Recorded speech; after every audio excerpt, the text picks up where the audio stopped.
Falando em fatores ambientais, principalmente na década de 1980, teve uma mudança muito grande no comportamento alimentar, que favoreceu o ambiente construído ou o ambiente obesogênico que a gente conhece na literatura. O hábito de comer fora de casa, por exemplo, em fast foods, porções cada vez maiores, a pronta disponibilidade de alimentos também ultraprocessados, colaboraram para que houvesse um aumento muito grande da obesidade no mundo. Também em relação ao mundo ocidental, né, e a modernidade, nós percebemos que existe, é muito frequente observar essa fome hedônica, né, o que é isso? É desejo de se alimentar por prazer, né, mesmo na ausência de fome. E o hedonismo, ele vem de uma palavra grega que significa excessiva busca de prazer como modo de vida. Nós sabemos que existe um valor de recompensa momentâneo no nosso cérebro, principalmente a gente sabe que no circuito dopaminérgico, com esses alimentos hiperpalatáveis, né, ricos em gordura, sal e açúcar. Outro fator que nós encontramos muito frequente na literatura científica é a relação entre o estresse e a obesidade. Estar estressado pode, sim, resultar em alimentar-se fora do controle. A própria obesidade pode ser um estado estressante devido ao estigma e o preconceito que as pessoas acima do peso enfrentam no dia a dia. Esse é um tema também muito falado hoje em dia na literatura. O comer emocional, que consiste também em comer em respostas a emoções desagradáveis, e o estado emocional já é um fator propício, na verdade, para gerar outros problemas, né, do estresse, como compulsão e a depressão. A fisiopatologia da depressão também é uma fisiopatologia muito parecida com a fisiopatologia da obesidade, né, da inflamação, e a obesidade abdominal está associada com ambas, e tanto a obesidade pode causar depressão, quanto a depressão causar obesidade. Ambas trazem essa expectativa de vida diminuídas e possuem as comorbidades também.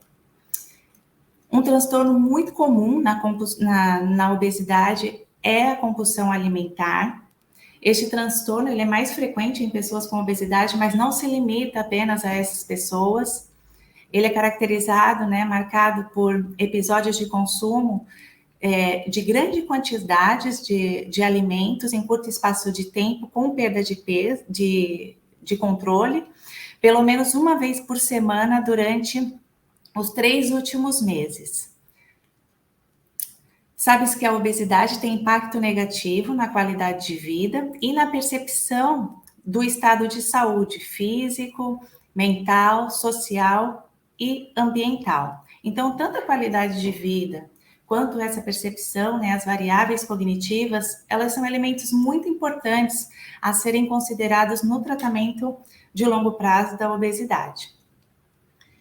Aqui eu trouxe um pouquinho da terapia cognitivo-comportamental. Essa terapia é a abordagem mais utilizada no tratamento de perda de peso, no tratamento de modificação do estilo de vida, no tratamento da compulsão alimentar. É a terapia baseada em evidências que tem trazido muitos resultados positivos de vários protocolos dentro da terapia cognitivo-comportamental no tratamento da obesidade. Ela pode ser utilizada tanto individualmente quanto em grupo. E o conceito básico é de que a maneira que as pessoas pensam afeta o que elas sentem e o que elas fazem. Alguns desafios comuns que a gente percebe em indivíduos que buscam tratamento para obesidade tem a ver com as distorções cognitivas, que são várias categorias. Eu selecionei uma aqui, que é o pensamento dicotômico, que é aquele pensamento de tudo ou nada. Já que de manhã eu comi alguma coisa errada, então durante o dia não vale mais a pena eu voltar para o plano alimentar, uma coisa assim. Então é aquele pensamento tudo ou nada, 880. né? Sendo que existem várias outras possibilidades no meio dessas alternativas. E também o comer emocional, é bem conhecido hoje em dia também, mas o problema é que a comida ela não pode ser a única fonte de prazer. E um outro aspecto que a gente percebe muito são as habilidades sociais, né? Na verdade, a gente trabalha com assertividade, saber dizer não, em relação às ocasiões sociais, como agir. A terapia interdisciplinar também está bem claro já na literatura científica os benefícios dessa terapia para o tratamento da obesidade, não apenas na perda de peso, mas também em ganhos relacionados à saúde, como, por exemplo, a diminuição dos sintomas de compulsão, a melhora, na verdade, cardiovascular, enfim, a diminuição da inflamação, entre outros aspectos. O desenho do estudo desse artigo, ele obedeceu um ensaio clínico randomizado, onde houve divulgação na mídia, a triagem, os voluntários assinaram o termo de consentimento livre e esclarecido, passaram pelas avaliações e foram randomizados para um dos 3 grupos, o grupo Educação e Saúde, o grupo Exercício ou o grupo Interdisciplinar, mais o grupo TCC. Os critérios de inclusão foram o índice de massa corporal entre 30 e 39,9, a idade entre 30 e 50 anos. Vou beber um pouco de água, só um minuto. Os critérios de não inclusão: limitações musculoesqueléticas, doença hormonal ou metabólica, uso abusivo de álcool, drogas ou de substâncias, gravidez e cirurgia bariátrica. Em todos os grupos tiveram os protocolos, né, um diferente do outro. No grupo Educação e Saúde, os voluntários participaram de palestras de educação e saúde uma vez por mês. No grupo Exercício Físico, os voluntários participaram de treinamento físico combinado, tanto aeróbico quanto resistido, 3 vezes por semana.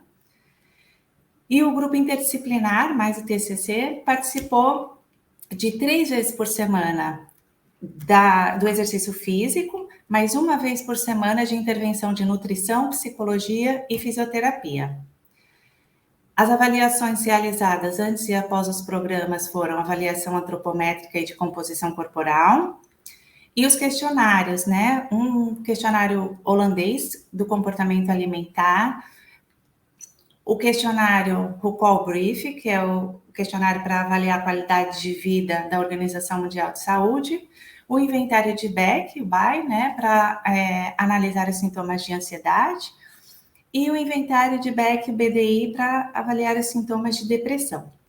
Foi realizada a análise estatística, né, no software R Core Team de 2020, análise de variância nova, foi seguida do teste pós-hoc de Tuck, análise de variância com medidas repetidas, comparações múltiplas de Bonferroni, e foi o P utilizado, o nível de significância de 5%. Agora eu vou comentar um pouquinho com vocês do resultado desse trabalho. Então, 150 voluntários se inscreveram para a pesquisa, 52 foram excluídos por conta dos critérios de exclusão.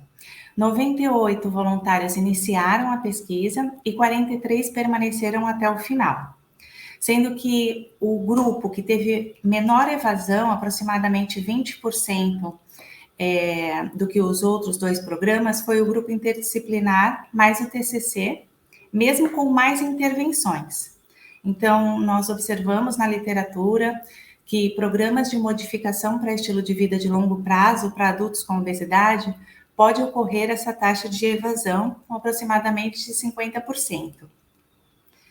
Nesses próximos 4 slides, eu vou estar falando um pouquinho sobre a distribuição da amostra, que no nosso caso foi mais de 77% predominantemente feminina, e de acordo com a literatura também, nós observamos que as mulheres são mais propensas a buscar tratamento da obesidade do que os homens por conta da insatisfação com a aparência física e estarem mais preocupadas com problemas associados à saúde. É claro que não dá para generalizar, né? Nós estamos aqui falando de um amplo olhar. Em relação ao período do dia em que os voluntários sentiam mais fome, na nossa pesquisa nós observamos que foi à noite, e também observamos numa revisão que considerou o período da alimentação nos efeitos da obesidade, do risco cardiometabólico, que demonstrou que os indivíduos que comem mais à noite, durante as 2 horas antes do sono, podem aumentar a probabilidade 5 vezes mais de desenvolverem a obesidade. Um outro dado aqui da nossa amostra, uma outra característica, foi o alimento preferido da amostra, que foi doce, né? O doce foi praticamente nos 3 grupos o alimento preferido. E nós observamos também uma revisão que teve o objetivo de usar as evidências recentes para conectar o impacto do açúcar tanto no corpo quanto no cérebro e no comportamento, que o consumo excessivo de açúcar, ele pode, sim, proporcionar neuroadaptações no sistema de recompensa, que foi aquele sistema que eu falei dopaminérgico, que levam a comer demais, né? Esse comportamento mais compulsivo, e está associado a condições adversas à saúde. O fator de risco que nós observamos em relação ao diagnóstico familiar desses voluntários, mais frequente na nossa pesquisa foi a hipertensão. A obesidade, ela aumenta em até 3 vezes o risco do desenvolvimento da hipertensão arterial. Cerca de 1/4 já dos adultos residentes nas capitais brasileiras estão hipertensos. E aqui eu trago alguns valores da perda de peso, né? O grupo interdisciplinar, ele teve a maior perda de peso e também a maior redução de medidas, sendo que a redução da circunferência da cintura ajuda a diminuir, né, os riscos de doenças cardiometabólicas e também de sintomas de depressão. Falando dos questionários agora, um outro resultado que nós observamos foi que o grupo Educação e Saúde foi o grupo que percebeu uma melhora na qualidade de vida total.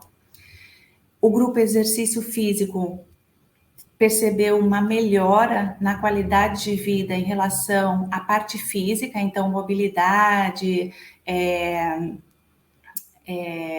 tudo que tem a ver disposição, menos dores, tudo que tem a ver com a qualidade de vida física. E o grupo interdisciplinar mais TCC, eles observaram tanto a melhora na qualidade de vida física, psicológica, social, ambiental.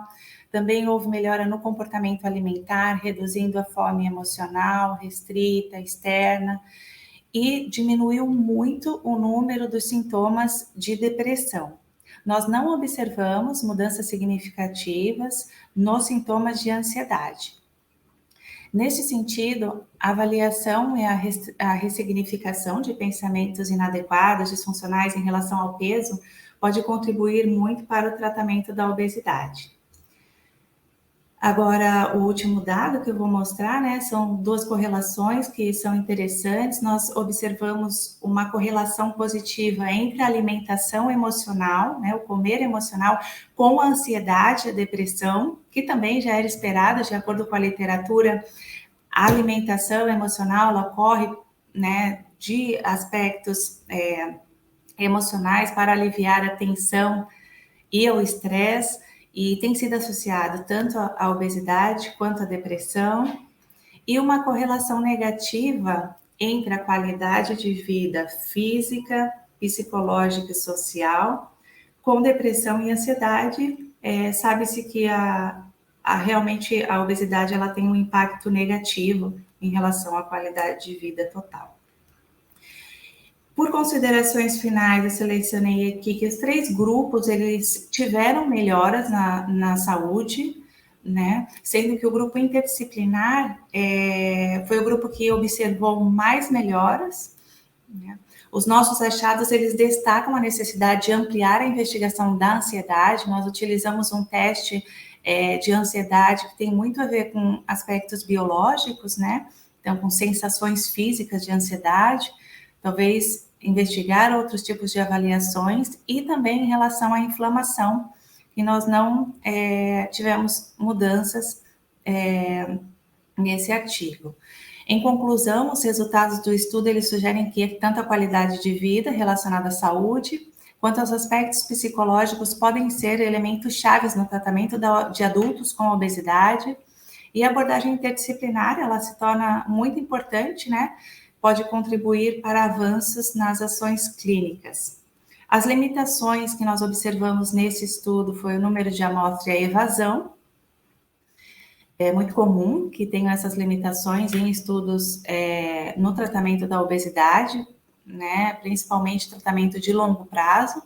Em relação às futuras perspectivas, nós sugerimos que os futuros estudos, eles possam responder a esses desfechos, esses achados, a partir de uma análise de fatores psicológicos, por exemplo, sugestão de diferentes protocolos de TCC, análise de neuromoduladores, como citocina, dopamina, serotonina, insulina, grelina, enfim, também análise de desbiose intestinal, neuroinflamação, declínio das habilidades cognitivas. São muitos, né? São muitos fatores, na verdade, que estão associados com a obesidade.